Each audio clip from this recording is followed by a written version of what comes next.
சுத்த சன்மார்க்கம், சமரச சுத்த சன்மார்க்கம், சத்திய சமரச சுத்த சன்மார்க்கம்.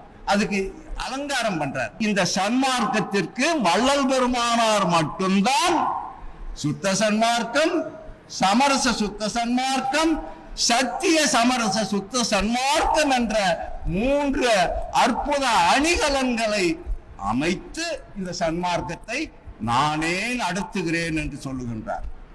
ஆகவே அத்தகைய அற்புதமான சமரச சுத்த சன்மார்க்கத்தில் மட்டும்தான் இறைவனை எப்படி இருக்கிறார் என்பதை தெரிந்து கொள்ள முடியும். அதுதான் குருநெறி, அதுதான் பெருநெறி, அதுதான் திருநெறி. திருநெறி என்பதுதான் சிவநெறி. நீங்க 6ஆம் திருமுறையில பார்த்தீர்கள் என்று சொன்னால் சன்மார்க்க சிவநெறி என்பதை வலியுறுத்தி சொல்லி இருப்பார்கள். அந்த